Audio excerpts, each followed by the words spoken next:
Olá, uma mudança de planos. Nós iríamos naturalmente falar de escopo, mas vamos dar uma volta. São assuntos independentes, a sequência não é tão obrigatória. Vamos falar de os níveis léxico, sintático e semântico neste e nos próximos vídeos. Bom, primeiro dizer que essa questão de níveis léxicos, léxico, sintático e semântico se aplicam a qualquer linguagem, no sentido mais amplo da palavra linguagem. Desde as línguas naturais, né, português, japonês, tupi, inglês, algumas ágrafas, né, como o tupi, quer dizer, não tem uma língua escrita, mas tem a língua falada, e só a língua falada já tem tudo também, claro, óbvio. Mas as linguagens formais, que são linguagens mais estritas, né, que seguem regras mais estritas, e surpreendentemente a própria notação musical, né? As partituras lá, as notas musicais, as chaves, né? As colcheias, semicolcheias, os tempos, o ritmo, né? Tudo isso é uma linguagem. Ela tem um nível léxico, um nível sintático e um nível semântico. No caso da música, a semântica é a própria música, é a experiência audível da música, né? Mas quando se fala em linguagem formal, a gente já vai se voltando mais para as linguagens da lógica, como a linguagem de primeira ordem, a linguagem de predicados, né, aqueles símbolos, as sentenças que são válidas. Lógica é uma disciplina que enfatiza muito a definição das linguagens lógicas, né? E daí a gente estende para a matemática como um todo, que é muito rica também em notações, em novos símbolos, em nova forma de combinar os símbolos visualmente, né? Às vezes em duas dimensões, né? O elevado, o sublinhado, o numerador, o denominador. A matemática é muito rica como linguagem gráfica também. E, obviamente, nós vamos chegar nas linguagens de programação, nas linguagens de marcação, né? Como HTML, como o TEC. Quer dizer, há uma diversidade de linguagens formais. E as linguagens de programação, repetindo, elas se encaixam naturalmente aqui também. E eu quis ampliar também para dizer que na natureza, né, em animais, fora do contexto propriamente humano, há quem encontre linguagens, né? Por exemplo, a dança das abelhas lá para comunicar onde está a fonte de alimento, onde está um novo local para migrar a colmeia, né? O o canto das baleias, que é estudado, é muito estudado, né? É um tema de pesquisa, existem aí trabalhos na área, gravações, faz as gravações, repetem os sons, observa como respondem os animais e é uma área também de desafiadora, né, como pesquisa. Mas então, falando sobre os níveis léxico, sintático e semântico propriamente, eu costumo apresentar este desafio aqui, essa brincadeira, né? Essa brincadeira de ligar as colunas. Então nós temos aqui três colunas. A principal do centro, que a gente pode ligar com a primeira, e essa que a gente pode ligar também com a terceira, tá? Então são dois exercícios em um. A ideia é um pouco tentar inferir, um pouco da observação aí da provocação do exercício, começar a pensar a respeito. Então, nós temos aqui três frases que não são compreensíveis, mas cada uma deixa de ser compreensível em algum nível. No nível léxico, no nível sintático, no nível semântico. Então vamos ver as frases. A primeira é: onde ente será o de para? Tinha quis abelha. Então a gente não entende o que está sendo dito, né? Mas a gente pelo menos entende as palavras, né? As curvas da música líquida secaram a vermelhidão dos números telepáticos. Então, vários pequenos trechos desta frase ficam faltando, né? Quer dizer, não chega lá a comunicação, né? Parece que está indo, mas não forma um resultado, né? Não forma um sentido. Então, curvas da música, música líquida, curvas secaram, né? Secar a vermelhidão, vermelhidão dos números, números telepáticos, ou seja, pequenos trechos já não encaixam, né? Embora eu conheça as palavras, embora aqui existe alguma cara de frase, né? E por fim, Glanteferen honore tutopoc diandedo lunguput. Nada faz sentido aqui já pelas palavras. Então vocês percebem que há uma diferença entre as frases, né? Bom, da coluna de cá nós temos palavras como sentido, gramática, estrutura, vocabulário, forma, significado e dicionário. Então, é um bom exercício aqui parar um tempo e pensar como você faria essas ligações. Dá uma pausa. Bom, eu vou passar para a resposta. Bom, então vamos ver aqui. Essa frase embaixo não faz sentido no nível das palavras. Então existe um nível primeiro em que você reconhece as palavras da linguagem. Esse é chamado nível léxico, tá? Que é associado a palavras, né? Então palavras remete a vocabulário e remete a dicionário. Vocabulário é o conjunto de palavras, dicionário é uma coletânea de palavras e seus sentidos, né? Mas não tem muito a ver com dicionário em computação, né? Dicionário em computação também é uma relação, mas é uma outra coisa. Muito bem. Essa primeira frase, as palavras são conhecidas, mas como elas são combinadas lado a lado em sequência, não formam uma ideia, né? Elas estão meio que embaralhadas aí ao léu. Então, a gente diz que elas não seguem a estrutura da língua portuguesa, que é sujeito e predicado.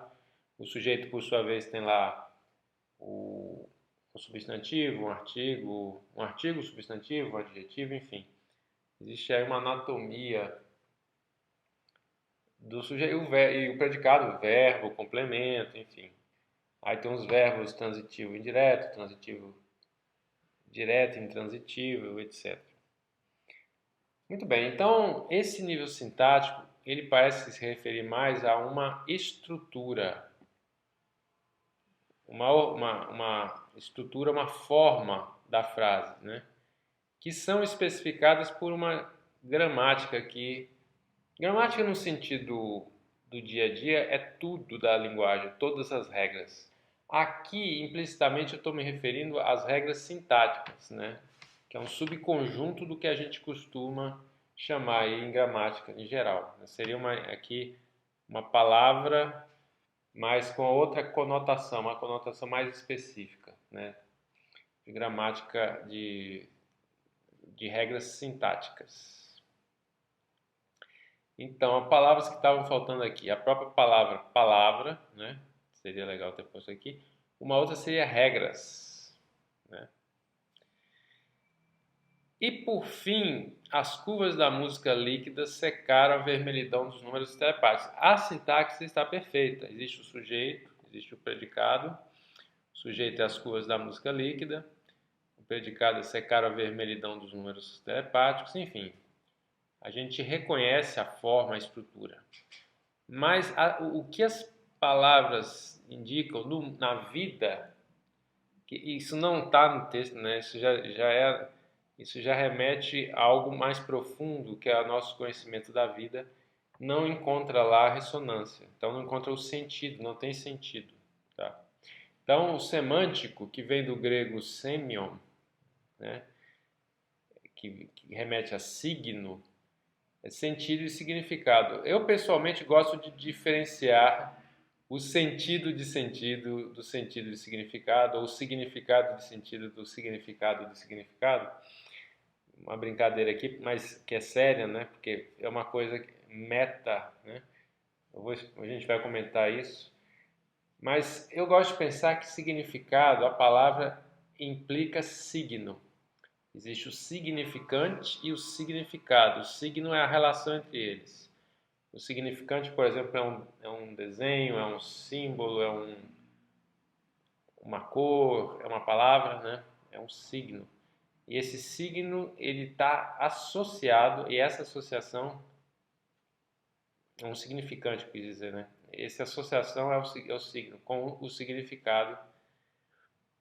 O sentido, ele é mais amplo, porque todo significado tem um sentido. Então, se eu penso assim, a caneta secou, né? Então, quando eu penso em caneta, o significante, palavra caneta,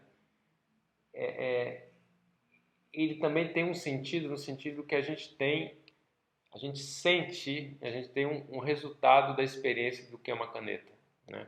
Existe um sentido de caneta, o que é usar uma caneta, o que é operar uma caneta. Mas é mais complicado quando você pensa, por exemplo, num filme. Então você fala, o Mágico de Oz tem um sentido. É sentido assim, que você sente, você vai ao filme e aquilo deixa uma marca, uma impressão. É uma forma de associação também, né? O filme com esse sentido que fica. Mas dizer que o filme em si, ele é um signo, é complexo porque o signo parece uma coisa pequena e que o ser humano consegue definir, né? Assim, ele consegue escrever no dicionário, né? Já o sentido de um filme, por ser uma coisa tão grande, né? Tão ampla, é difícil dizer que aquilo é um signo convencionado, né? No sentido de convenção, né? Pode-se até chegar à conclusão de que o filme, para grandes massas, teve uma repercussão parecida, as pessoas começaram a falar as mesmas coisas do filme, mas é difícil dizer que ele é um signo convencionado, né? Mas parece que dali você sentiu o filme, né? Daí ficou com um sentido, tá? Então, eu particularmente gosto de diferenciar sentido de significado. Sentido é uma coisa mais ampla, sempre tem um sentido, mesmo quando tem um signo também tem um sentido, mas nem sempre tem um signo. Enfim, essa é uma forma pessoal que eu tenho de organizar as ideias. Em português corrente, já houve uma fusão, as pessoas usam um pelo outro, né? Não há mais essa especialização. E essa é uma questão de uma língua, né? O quanto ela vai homogeneizando, perdendo suas especializações, ou o quanto ela mantém e isso ajuda, né? Então nós somos uma língua que tem ser e estar, e isso nos ajuda, né? Em outras línguas, ser e estar, na verdade, é a mesma coisa, né? E pensando em signo e significado, em inglês é meaning, né? Que é de estar no meio. Mean vem de meio. É quem intermedia entre mim e o filme, entre mim e a palavra, ou melhor, entre mim e a palavra, o que a palavra remete, está a palavra, né? Enfim, então, cada língua vai ter essas sutilezas de sentido, né? E isso é a grande riqueza da semântica. Mas neste vídeo, agora que a gente começou a diferenciar os três níveis, nós vamos rapidamente repassar algumas ideias mais de perto sobre os níveis léxico e sintático. Então, léxico, no dicionário, que explica a etimologia lá do latim, é alguma coisa como o que diz respeito às palavras. Eu pessoalmente gosto de pensar aqui em linguagem de programação ao que está escrito, tá? Aquilo que se escreve, a coisa mais material, a escrita mesmo, a tinta no papel, né? Por que eu gosto de pensar nisso? Porque nós temos o escopamento léxico, e aí funciona bem pensar que o escopamento léxico é o escopamento do que está escrito, tá? Quando eu falo tinta no papel, eu estou dizendo na materialização, pode ser, obviamente, na memória de um computador, né? Muito bem. Em linguagem de programação, em compiladores e interpretadores, tipicamente se descreve como linguagens regulares. Esse é um tema de outras disciplinas, né? Existe a disciplina de linguagens formais e autômatos, existe a disciplina de compiladores, enfim, essas disciplinas se dedicam bastante a toda essa teoria. Eu vou aqui informalmente dizer que linguagens regulares são linguagens muito restritas, porque elas só podem falar das coisas e do que vem depois, vizinhas, tá? Eu estou descrevendo uma linguagem, do que ela é composta, eu sempre falo de uma coisa e aí o que vem na sequência. E aí eu estou falando se é opcional ou não o que vem na sequência, se é repetido ou não o que vem na sequência, e aí qual que é a sequência daquilo e do próximo e do próximo. É sempre o próximo, é sempre o vizinho, tá? Nós vamos ver que existem linguagens onde isso é mais poderoso. Você pode falar de coisas que estão longe. Aqui você não pode falar de coisas que estão longe. Então, é talvez o tipo da linguagem mais restrita, assim, mais com menos poderes, digamos assim. E não é coincidência, pelo contrário, existe uma forte relação com a ideia de expressões regulares na programação, né? Em inglês, Regular Expressions, regex. Este não é um tópico para nós também, mas eu vou informalmente nos próximos slides apenas mostrar, né, sem querer explicar muito. Bom, cada unidade reconhecida é chamada de lexema, é um bom nome, né? Remete a léxico, que é representado na programação de compiladores ou coisas como tokens, uma palavra em inglês aí que remete a uma coisa, tipo uma unidade básica, um bloquinho, né? Muito bem, então existe aí, tanto nos interpretadores quanto nos compiladores, uma parte do compilador ou do interpretador propriamente que cuida de fazer análise léxica. E essa parte é chamada de analisador léxico. Tá? Então, o seu programa original lá é um arquivo, ou seja, um stream de caracteres, né? Stream é um conceito de programação. Quando a gente fala de standard ou standard in, standard out, né? Standard error, são termos aí da programação, entrada que vem do arquivo, a entrada que sai, desculpa, a saída, né? A entrada que vem do arquivo, a saída, etc, etc. A gente sempre fala em streams, né?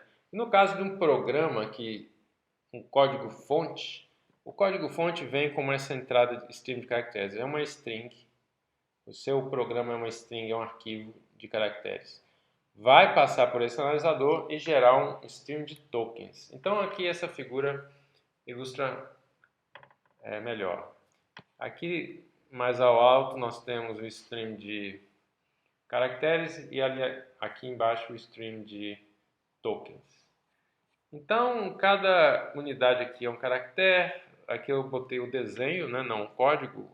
O código aqui é 49, 48, 48, 32, 50, 48, 48 e assim por diante. A gente mostra como o desenho, né, que já é uma interpretação do código ASCII. Bom, isso é o que é qualquer string, né, mais ou menos a ideia. Então, o que o analisador léxico faz é reconhecer palavras desta linguagem. Uma palavra é um número que termina aqui com espaço em branco. Então, 100 espaço em branco dispara no analisador léxico o reconhecimento do número 100. Isso é representado como um token do tipo número cujo valor é 100. Bom, existem várias formas de representar que eu estou graficamente, ilustrativamente, mas programaticamente o que seria isso aqui? Um registro, né, uma struct em C, do tipo num com campo valor. Esse campo valor seria 100. Bom, o próximo aí, por similaridade, resultaria no 200. E aqui nós temos um identificador escrito move_to. Então esse move_to, vocês já viram, né? Esse aqui é PostScript. Esse move_to, ele foi reconhecido como um identificador. Veremos o que é isso. Bom, e assim por diante, né? O programa enorme, um string de muitos e muitos caracteres, um string de muitos e muitos tokens. Bom, vamos falar de classes comuns, categorias comuns de lexemas. Então, todas as palavras reservadas. Cada palavra reservada é um token diferente. Então, vai existir um token para o for, numa linguagem, por exemplo, C. O ponto e vírgulazinho lá que fecha uma sentença é um tokenzinho próprio também. O abre chaves que começa um bloco, ele sozinho é um token. Lá para frente, o fecha chaves é um token. Né? Todos esses são palavras reservadas da linguagem. Um outro caso interessante é o de literais. Por exemplo, literais de números. Bom, eu fiz aqui uma nota de rodapé sobre literais. Tá? Literal quer dizer, literalmente, letra por letra, né? Quer dizer, ao pé da letra. Isso é uma convenção especial para facilitar a vida de um programador.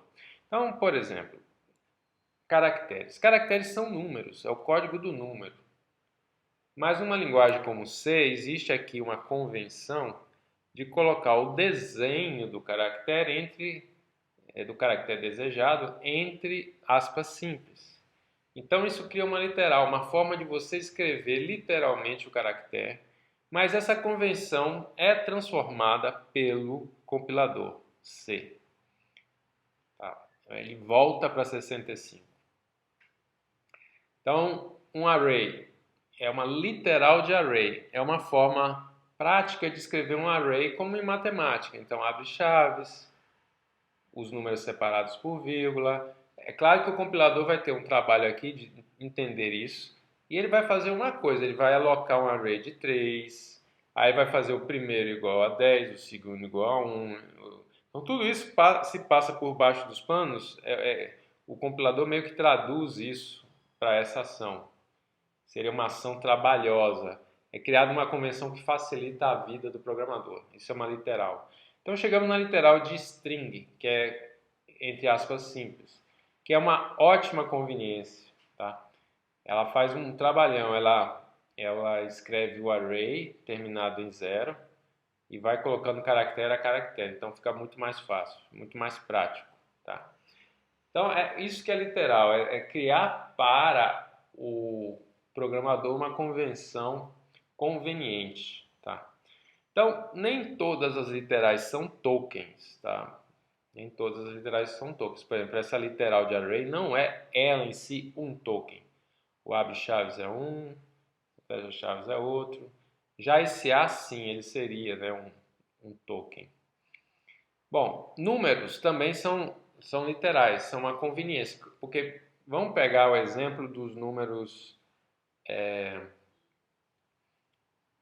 de ponto flutuante, né? Em algumas linguagens chamados de números reais, meio erroneamente, né? Meio forçadamente, mas é uma aproximação dos números reais. Então, existe uma convenção com expoente, etc. Isso é uma literal de um número de ponto flutuante. Senão, você teria que escrever o número flutuante no formato de ponto flutuante. Isso não é conveniente. Então, aí realmente é uma literal. E essa literal é um token. O analisador léxico pega cada número como um todo. Tá? Eu não expliquei aqui no for as expressões regulares, né? Aqui então eu estou um pouco mudando de assunto, estou falando duas coisas ao mesmo tempo. Estou falando das classes e estou aproveitando para só dar um empurrão aqui em expressões regulares. Então, por exemplo, a palavra reservada for, ela tem uma expressão regular objetiva. Um F seguido de um O seguido de um R. Tá? é uma expressão regular muito específica, ela não captura um monte de casos, é um caso só, é um caso estrito, o F seguido do O seguido do R. Já uma literal de números naturais, então, por que eu estou dizendo números naturais? Porque eu estou tirando o sinal. Eu poderia colocar aqui o sinal, nem seria difícil, mas como eu não estou explicando muito, eu estou só aqui provocando, né? Então tem essa convenção de usar as barras, né? As expressões regulares entre a barra, uma barra e outra barra. Então aqui, ó, nós temos o seguinte, entre colchetes, eu estou dizendo que é alguém. Esse alguém é 0, 1, 2, 3, 4, 5, 6, 7, 8, 9. Então eu tenho que ter esse alguém, 0, 1, 2, 3, 4, 5, 6, 7, 8, 9, repetido uma ou mais vezes. É isso que essa expressão regular está dizendo, tá? Veja o poder dela. Sempre ela explica uma coisa e o que vem depois. Essa coisa que vem depois pode ser opcional, ela pode ser repetida, e é o caso aqui, né? Então não estou explicando, estou aqui dando uma provocação para os curiosos, tá? Só para criar essas associações. Expressões regulares seriam suficientes ou são suficientes para você, se fosse o caso, especificar o léxico de uma linguagem. Bom, vamos ver agora sim um personagem velho conhecido do dia a dia da programação, mas que talvez o jargão não seja conhecido por todos, seja uma novidade, que é esse jargão, esse termo identificador. O que é o identificador? Faz parte do léxico, é um nome válido no léxico, só que não é um nome pré-conhecido, é um nome criado pelo programador. As linguagens de programação permitem que os programadores criem nomes. Ora, para quê? Para nomear variáveis, subrrotinas, pacotes, módulos, blá. Então isso é chamado de identificador, é o termo técnico para todo nome que foi criado pelo programador e é usado pelo programador a partir de então. Então em C nós temos aquela regra do identificador que não começa com números. Então como é que eu vou fazer isso aqui? Nós temos aqui no começo um personagem obrigatório, tá? Então entre colchetes nós temos o que pode ser este primeiro. Este primeiro pode ser o underscore, qualquer letra entre A e Z maiúsculo ou qualquer letra entre A e Z minúsculo. É muita gente que pode ser esse primeiro caso, né? São 27 possibilidades. Na sequência, porque expressões regulares é sempre essa história de sequência, né? Na sequência nós vamos ter uma repetição de 0 ou mais vezes de um cara que pode ser. Aqui, essa repetição pode ser sempre cada vez um desses, né? O underscore, letras maiúsculas, letras minúsculas e agora os números, os algarismos. Então já são aqui 37 possibilidades para esse que poderia ser o segundo, e aí poderia ser o terceiro, poderia ser o quarto, tá? Ou pode ser nenhum, né? Ele pode ser só o primeiro. Muito bem, isso é um identificador, essa é a expressão regular de um identificador em C. E para terminar nível léxico, só para fazer essa ponte com o que nós já falamos, de que Python tem um compilador, compilador é esse, ele compila para bytecodes Python, ou Lisp do Emacs, que nós veremos aqui ainda hoje, num dos próximos vídeos, que compila também para uma versão, né, bytecode. Ora, em grande parte, onde é que se ganha aqui? Se ganha reduzindo esse trabalho de análise léxica. Tá? Antes você pode, por exemplo, aqui esse move to, você tem que consumir 1, 2, 3, 4, 5, 6, 7 caracteres. É a maior chance de que haja um erro aqui de digitação, etc, etc, etc. Então, tudo isso aqui vai virar um código, um bytezinho só com um número. Esse número quer dizer a mesma coisa que move to. Então veja que na análise léxica já há um grande ganho nessa chamada compilação de linguagens interpretadas, né? Essa geração de bytecodes equivalentes. Muito bem, é disso que tínhamos para falar de léxico. algumas ideias. Vamos para o nível sintático, que se refere justamente a uma estrutura, uma forma das sentenças, das frases. E aí a gente fala de gramática, mas não é gramática, como eu já mencionei, no sentido amplo, no sentido lato. É gramática aqui num sentido específico de regras sintáticas. Muito bem. Em linguagem de programação, justamente essas gramáticas elas têm que ser mais ricas. Então, geralmente a gente associa algo chamado linguagens livres de contexto, que também é um tema aí de outras disciplinas com profundidade. Mas aqui eu vou só dizer isso, olha, eu já vou ter uma ideia de especificar algo que tem uma parte na frente e uma parte lá atrás e no meio você tem qualquer coisa. Então eu brinco com um sanduíche, né? Um sanduíche você pode especificar como sendo pão, um recheio e outro pão. Então o que você está amarrando é duas fatias de pão, uma no início e outra no fim e deixando meio que variável o recheio. Tá? Então não é sempre alguém e quem vem em seguida. Então vem alguém, aí vem o outro em seguida e depois desse outro volta. Então a gente já associa isso a, por exemplo, um bloco. Um bloco tem um abre-chaves, aí dentro pode ter um laço inteiro, um condicional inteiro, centenas de linhas de código. E lá na frente aí vai ter o fecha-chaves casando, né? Então, esse tipo de linguagem que tem uma parte aqui no começo e outra mais para frente com alguém no meio que é indefinido, que pode ser qualquer coisa, ou não é que seja qualquer coisa, mas que tem liberdade de ser muitas coisas, bom, esse tipo de linguagem não dá para linguagens regulares. Então, você tem que subir um nível, ou mais de um nível, tá? E a gente vai descrever essas linguagens aqui muito informalmente. Vamos ver muito, porque, enfim, é tema de outras disciplinas. Nós vamos ver aqui como especificar isso com BNF. Voltarei a isso, né? A metalinguagem BNF. Voltaremos a isso. Então, análise sintática em inglês é parsing. É uma palavra que existe mesmo lá na língua inglesa que captura bem essa ideia que não tem equivalente, tá? E o analisador sintático é o parser. E o resultado é a toda poderosa, importante, a coisa mais importante de todas as coisas num compilador, num interpretador, sem a qual não se faz semântica, sem a qual não se faz nada, que é a árvore sintática abstrata. Tá? No inglês é AST. Existem algumas linguagens que dão acesso à árvore sintática abstrata de si mesmo, né? Do próprio programa, como Groove, enfim, mas há muito o que se discutir sobre isso. Estamos dando os primeiros passos aqui,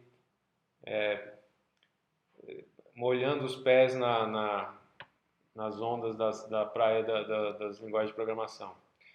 Então, na figura, nós temos aquele stream de tokens que veio do analisador léxico, entrando no analisador sintático. Ele tem as regras da gramática aqui, nós vamos ver, e ele reconhece isso como uma expressão. Então, o número seguido de um operador, seguido de outro número, ele encaixa isso como uma expressão. Como se fosse artigo, substantivo e adjetivo é um sujeito, né? Aqui um número, um operador e um número é uma expressão aritmética. Então, ele vai montando uma árvore, tá? Essa é a árvore estática abstrata. Bom, se liguem nos conceitos aí, sintaxe concreta e sintaxe abstrata. Isso é não muito comentado em livros mesmo, tá? De linguagem de programação. É engraçado essa diferença entre sintaxe concreta e sintaxe abstrata. A sintaxe concreta é o que realmente chega no papel, é o que realmente chega no arquivo do código-fonte, é o que é escrito, é o ponto e vírgula, é a convenção lá das aspas, é a convenção, é os detalhezinhos do espaço que aceita espaço em branco ou não pode ter espaço em branco, ou tem que ter uma tabulação, né, que é o caso do make lá, que Enfim, esses detalhes mais físicos é a sintaxe concreta, sem a qual não há nada, né? Porque a gente, né, nós seres humanos, viajamos nas abstrações, nós entramos no modo mental frente ao código, mas a máquina é pura representação e transformação daquela representação. Ela não está com a gente, né? Na real. Está coincidindo tudo que principal que se passa com a gente, com o que ela faz, beleza. Mas para ela, cada detalhe, a verdade está nos detalhes. Então, a sintaxe concreta é aquilo que marca ali no registro, é o ponto de ancoragem para se fazer tudo, para se fazer a análise léxica sintática, né? Muito bem, mas é um tema que é o que você encontra muita gente tretando aí nas redes sociais de programadores, que gosta daquilo e não gosta disso. Até que se vê muito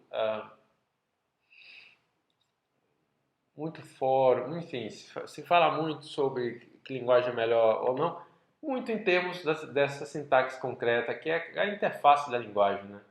É o dia a dia, você digita cada caractere do seu programa, então sua mente se ocupa muito da sintaxe concreta, né? Como programador. Então a gente vê essa discussão.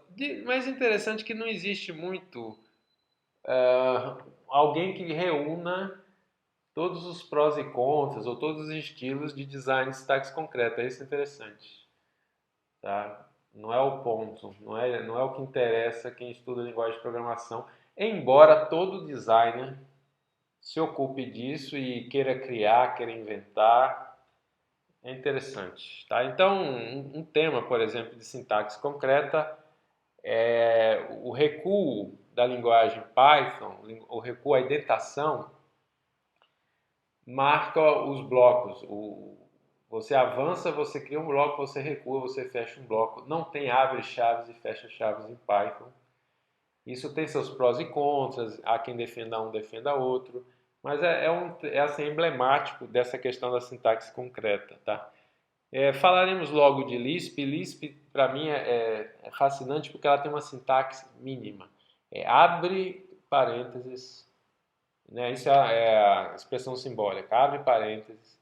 Aí vem uma primeira coisa que tem que ser uma função, algo a ser executado, e na sequência são parâmetros, e fecha os parênteses, né?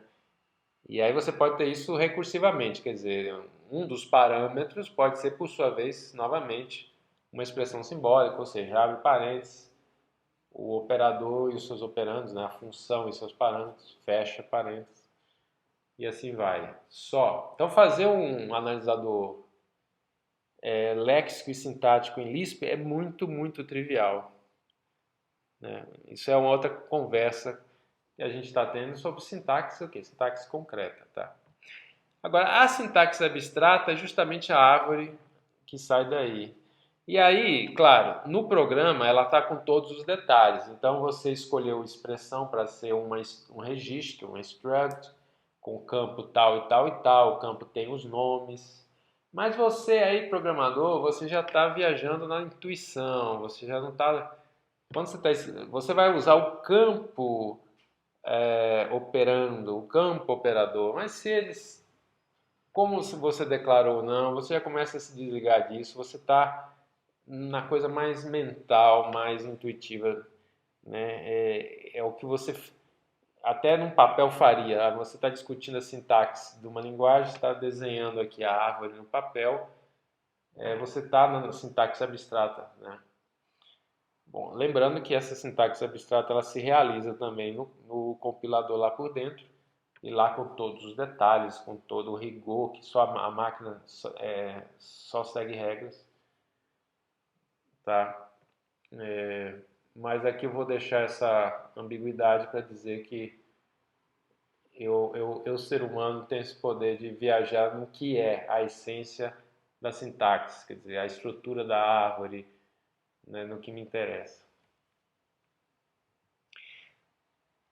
Vamos falar mais de gramática, né? Assim, nós estamos não rigorosos, estamos superficiais mesmo de propósito, porque isso é tema de outras discussões, eu quero ter só noções, né? Então, gramática é uma coisa meio matemática, uma definição matemática de conjuntos. Conjuntos de símbolos não terminais, conjuntos de símbolos terminais, conjuntos de produções e um símbolo. É uma quádrupla, né? Se fosse um banco de dados, seria uma quádrupla. Sendo matemática, é uma quádrupla, 4 coisas. É um conjunto de 4 coisas, 3 conjuntos e um símbolo. Bom, tem uma metáfora, né? Os símbolos não terminais são que ficam nos troncos e nas ramificações da árvore. Os símbolos terminais são lá nas folhas. O nome já diz, né? Terminal termina, é a ponta. É lá na ponta da árvore. Os não terminais não terminam, eles estão no meio entre a raiz e as folhas. As produções é o principal, são as regras que ligam isso. Que é um conjunto de regras que diz como ligar essas coisas. Vamos ver o que mais com exemplos. E tem que ter uma raiz, tem que ter um símbolo de partida. Partida é uma palavra melhor, em inglês start. Geralmente eles usam start, S. Bom, quando você tem esses 4, você começa a especular. Você tem uma gramática, você tem uma linguagem. Então você pode gerar todas as frases, todas as sentenças da linguagem, todas entre aspas, né? Porque podem ser infinitas, geralmente são infinitas. Então você pode gerar à vontade, digamos assim, gerar enquanto precisa. Mas você pode fazer o contrário, que é reconhecer, e é aí que nós vamos trabalhar. Dada uma sentença, será que ela segue as regras da gramática? Será que ela pertence à linguagem? Tá? Então, um dos processos para fazer isso é derivação, que é o que eu menos uso, eu vou só mencionar. Nós vamos fazer isso aqui tudo como meio brincadeira, tudo tentativa e erro, tudo meio como passatempo, tudo como quebra-cabeça. Tá? Mas para tudo isso existe ciência, para tudo isso existem técnicas, para tudo isso existe teoria, para tudo isso existem algoritmos, programas. Isso tudo é estudado. Nós não vamos seguir métodos, nós não vamos seguir nada disso. Nós vamos fazer exemplos muito pequenos que dá para tratar com tentativa e erro, como se fosse um exercício, um passatempo de lógica, né? Então eu quero falar da BNF e antes uma rápida digressão sobre entrar no nível meta. Essa frase entrar no nível meta a gente vê aí em filmes, a gente vê em programas de debates no YouTube.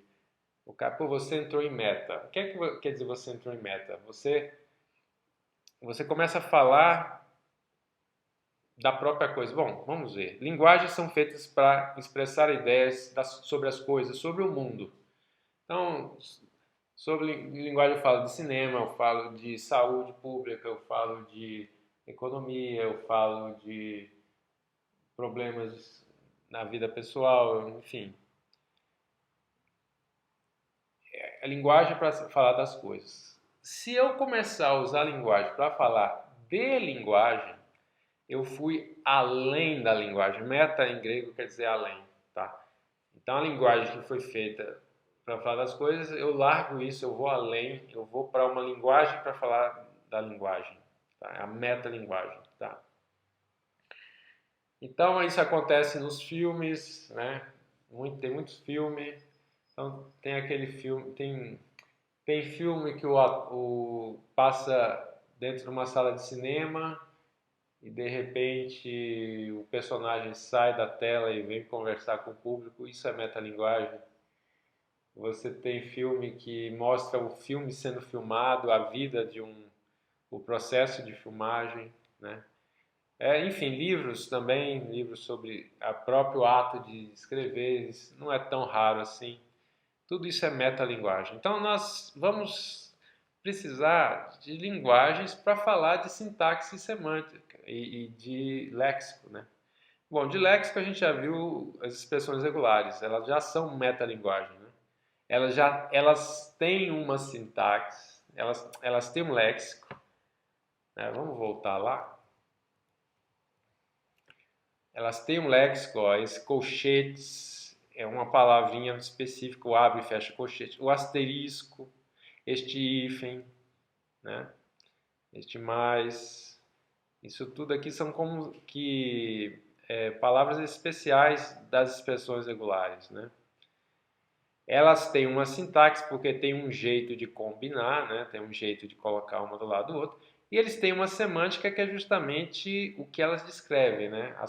Tudo que elas geram. Então, estamos no nível meta, tá? Nós estamos falando de linguagens para descrever linguagens, mas essas próprias linguagens, sendo linguagem, elas também têm léxico, sintaxe e semântica, né? Bom, para gramáticas, nós vamos usar o BNF, mas que é um exemplo de metalinguagem, mas XML é uma metalinguagem, enfim, linguagem de programação. Bom, BNF veio lá dos primórdios dos compiladores nos anos 50. O B em homenagem ao John Backus da IBM fazendo Fortran, que também participou do AGOL. E aí depois puseram o nome, o N mudou de Normal, eu acho que era Normal, para Naur, para homenagear outro cientista da computação da época aí. Backus Naur Form, BNF. Existem as variantes. Primeiro, na próprio léxico da BNF. Tem livros que usam coisas mais visuais, como as regras de produção ali delimitadas no meio delas por setas. Mas aí, acho que antigamente, por questão de caractere, terminais baseados em caracteres ou outras dificuldades, você vê também esses dois pontos igual, que é equivalente. Ninguém nunca discute muito isso, certo? Essas representações do nível léxico são bastante diversificadas, mas ninguém discute muito. Símbolos não terminais aqui, que nós entre menor do que e maior do que é como se fossem chaves pontudas, né? Chaves angulares, né?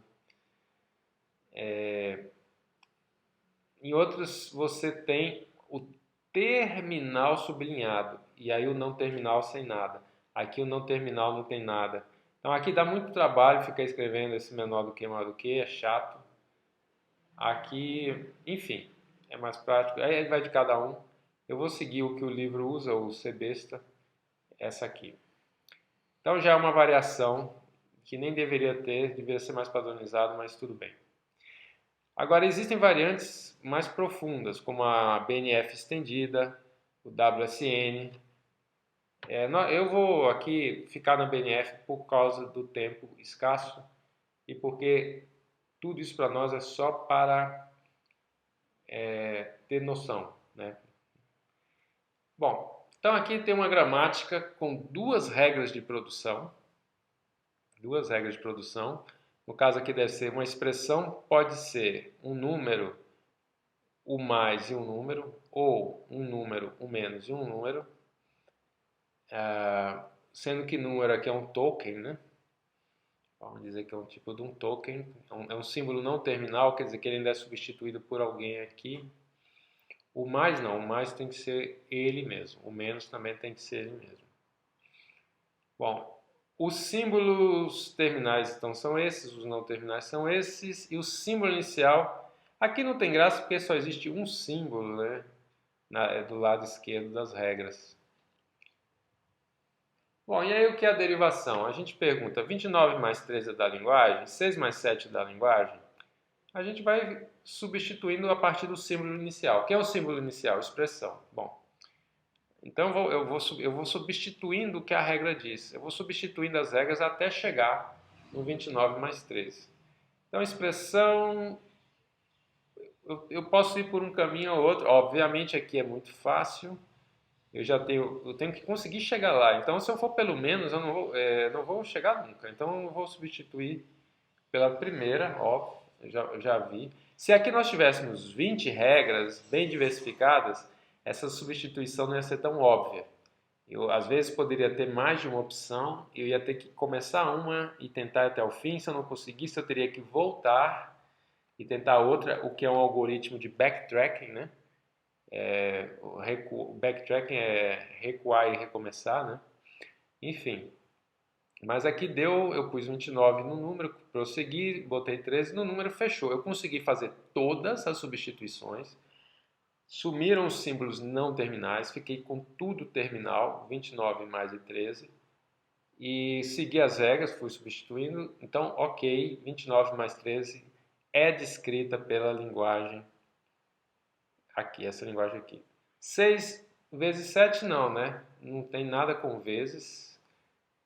Então, não pertence.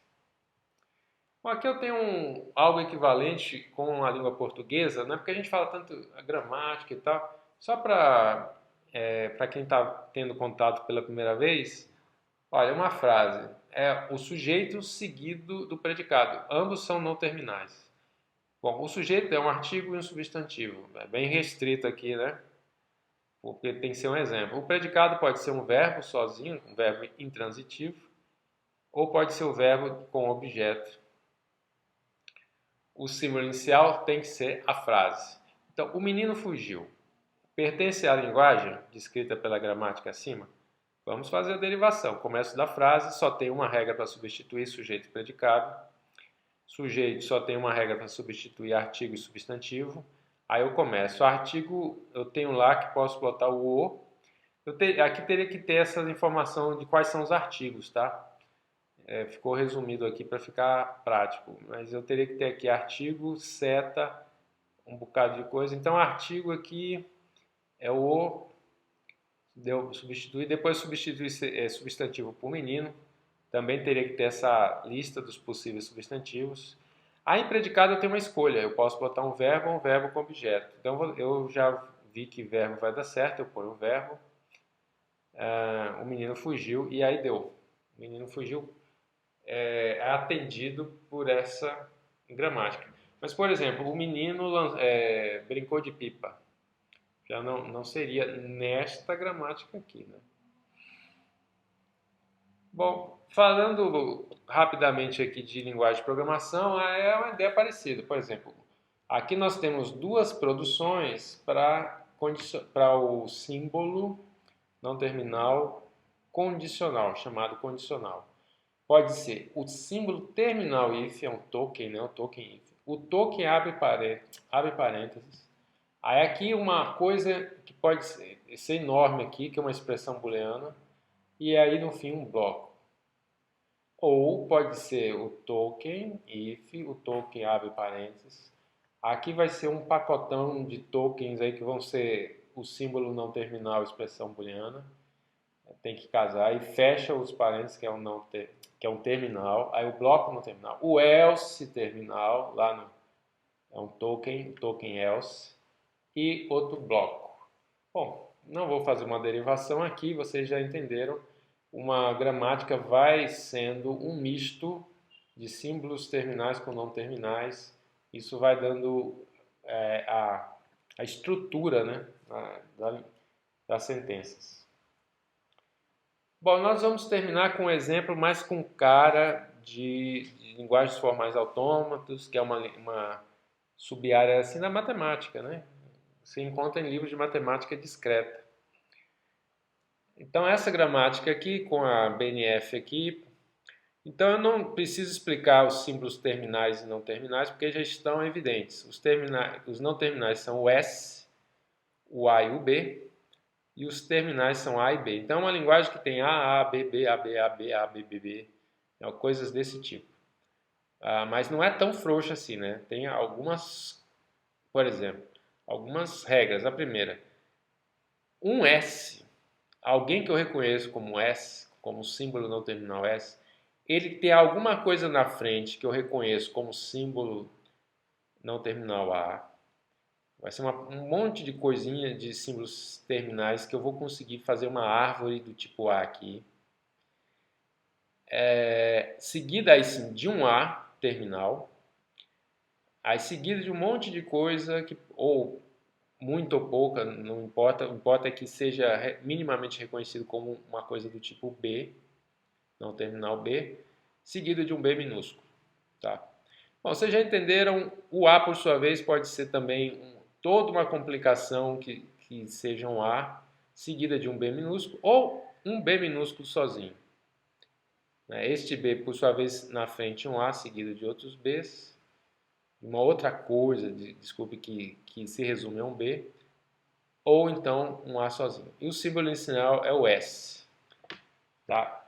Não por acaso, porque S aí é do inglês start. Bom, existe uma forma mais resumida de dizer isso. Quando você tem mais de uma regra para um mesmo símbolo não terminal, você pode pôr tudo numa linha, separado por barras verticais que você lê como ou. Tá? É uma forma de reduzir as linhas. E eu também mudei a ordem aqui, botei o símbolo inicial em cima. Então, temos aqui uma palavra para reconhecer, uma sentença B-A-A-B. Eu botei bem espaçado ali, B-A-A-B. Será que pertence? Será que eu consigo com esta gramática? Tá. Bom, aí eu poderia fazer a derivação. Poderia começar do S, vou fazendo as substituições até achar B-A-A-B. Este é um caminho, está aberto para quem quiser, né, sempre adotar. Eu vou aqui, como é a primeira apresentação, eu vou apelar para uma coisa mais intuitiva para mim, que é brincar com a construção da árvore. Então, as minhas regras de produção, aqui são 5 regras, eu botei 3, economizei aqui setas vermelhas, mas são 5 setas vermelhas. Para cada regra ali, eu criei uma espécie de um garfo, tá? um móvel, né, de pendurar. Tá? E lá no teto, eu tenho o símbolo inicial, onde eu vou pendurar todo mundo, né? Um ponto só de acesso onde eu vou pendurar todo mundo. E lá embaixo, o que está pendurado é B-A-A-B.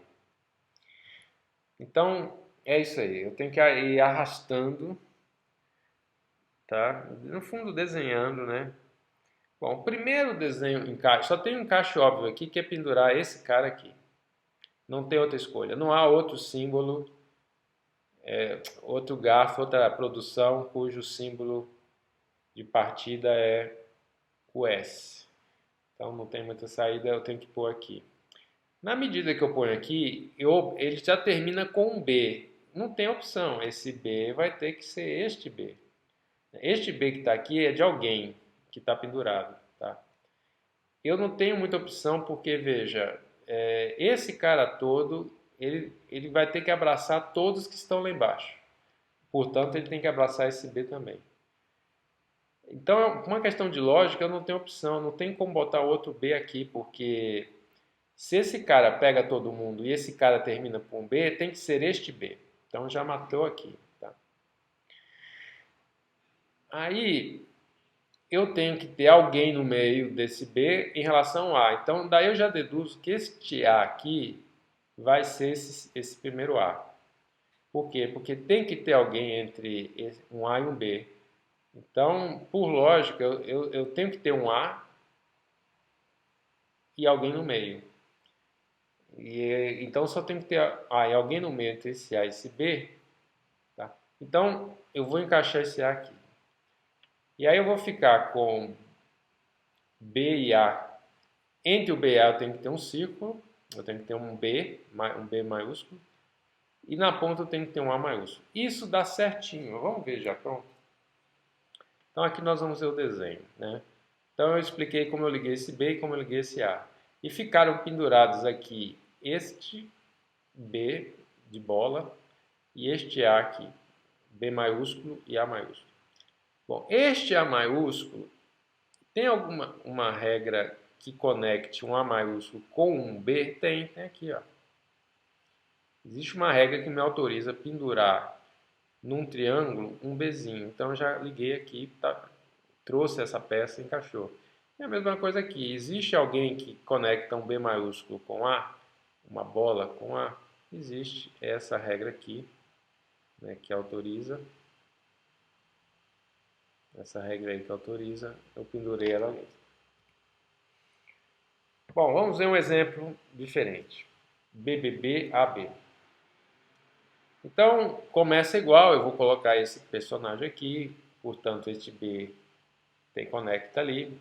O problema agora é este A, só tem um cara para conectar este A, que é este A aqui, só que aí entre eles eu não consigo colocar mais ninguém. Então não deu, não tem como. Não tem como. Já essa variante aqui, BB, AAB, vocês já viram, ó,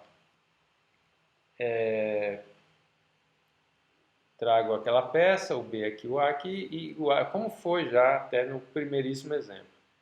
O que ficou interessante e diferente agora é que eu tenho que ter um BB. Será que eu consigo encaixar B e B neste A maiúsculo? E a resposta é que sim. Primeiro eu penduro este cara, que se liga já a um B, e fica pendurado aqui para conectar o outro. Tá? Então, é muito comum aqui o pessoal achar que pode ficar alguém voando aqui, né? Eu poderia deixar um cara desse vazio. Não, todos têm que estar conectados. Embaixo também não pode ficar nenhum terminal faltando. Não pode ligar dois em um, tá? É uma coisa de bem restrita, é uma regra de quebra-cabeça, é uma brincadeira de encaixes. Eu vou deixar exercícios. E aí, essa é uma sugestão de como tentar desenvolver uma intuição. A vantagem é que fica a árvore. Né? A vantagem é que fica a árvore. Então, nos vemos em breve para falar de semântica. Até lá.